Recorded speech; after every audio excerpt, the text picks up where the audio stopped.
All my life, I've never really enjoyed Christmas cake. Normally, I find every Christmas cake recipe I make to be too dry or too dense or too sickly sweet and heavy, which is why I've come up with a completely new way to make the Christmas cake. So there's no pre-soaking time. You do not need to soak your dried fruit for a few days in advance. You can make your cake all in one go, no wait times. I'm going to show you how in this video. So the first thing we're going to do is to preheat our oven to 160 degrees Celsius fan force and start lining our tin.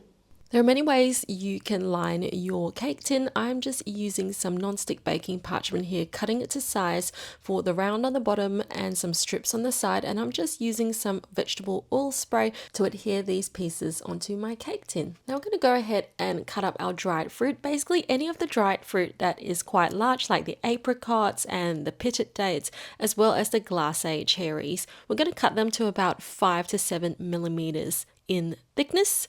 For the raisins and the dried peel, these should be fairly small already, so no need to cut those. Place all of your dried fruit into a heat-proof bowl together with the apple juice and the brandy. As per the recipe, you can just replace this all with apple juice if you do not want alcohol in your cake. Now we're going to go ahead and microwave this for 90 seconds. After doing so, give it a good mix and then take out half of the dried fruit and give it a blitz using a handheld stick blender.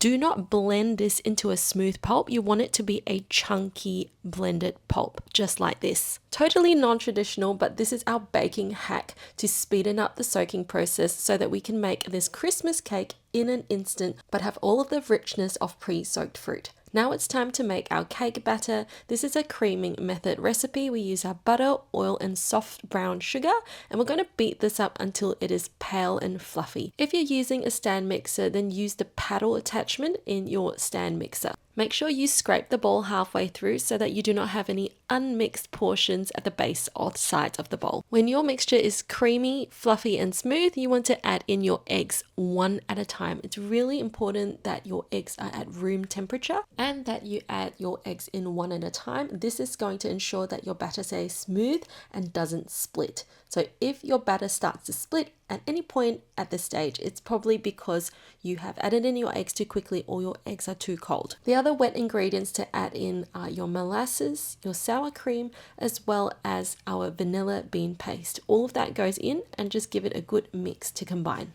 Our wet mix is done. Now it's time to prepare and add in our dry ingredients. So we're going to sift together our plain flour and corn flour as well as our baking powder. The reason why we are using corn flour together with our plain flour is to make our flour lighter, resembling a cake flour that has lower protein content. This is going to result in a fluffier, lighter cake. We're going to add half of the flour to our batter, gently fold it in and then add in all of the milk. Give it a gentle fold and then add in the remainder of flour together with your ground up spices. Give this another gentle fold in, and before it is fully mixed through, we are going to add in our soaked dried fruit. Add this to the mix and then we are going to fold everything together, including the chopped up nuts if you are using that in your recipe as well. Fold it all together to the point that you do not see any traces of unmixed flour and to the point that your fruit is evenly distributed all over the cake batter. And then you're going to decant this into your lined cake tin. Because this is quite a thick cake batter, use a spatula to flatten down the top surface of your cake. So let's go ahead and put our cakes in the oven to bake. Now it's really important when you're baking in any domestic oven that you're using an oven thermometer to ensure that the temperature is correct. Bake your cake according to the time and temperatures in the recipe and test it with a skewer to make sure that it is completely baked. I allow it to cool for an hour in the cake tin before flipping it out onto a board. I like to present my Christmas cake the right side up, so I'm placing a cake board underneath and flipping it back onto its correct side. Our cake is cooled, so now I'm going to show you a really simple but beautiful way to finish off and decorate your Christmas cake. Start with a piece of baking parchment that you fold in half and then a quarter again so that it forms some sort of a triangle. Then we're going to use something round like a cookie cutter or a small ramekin, and we're just going to draw this circular shape. When we unfold this, it's going to reveal a scalloped pattern, and we're going to use this as a template to dust our cake. As you unfold it, you'll see this wonderful scallop star-like pattern. You want this to be small enough to fit in the center of your cake, leaving a border all around the sides.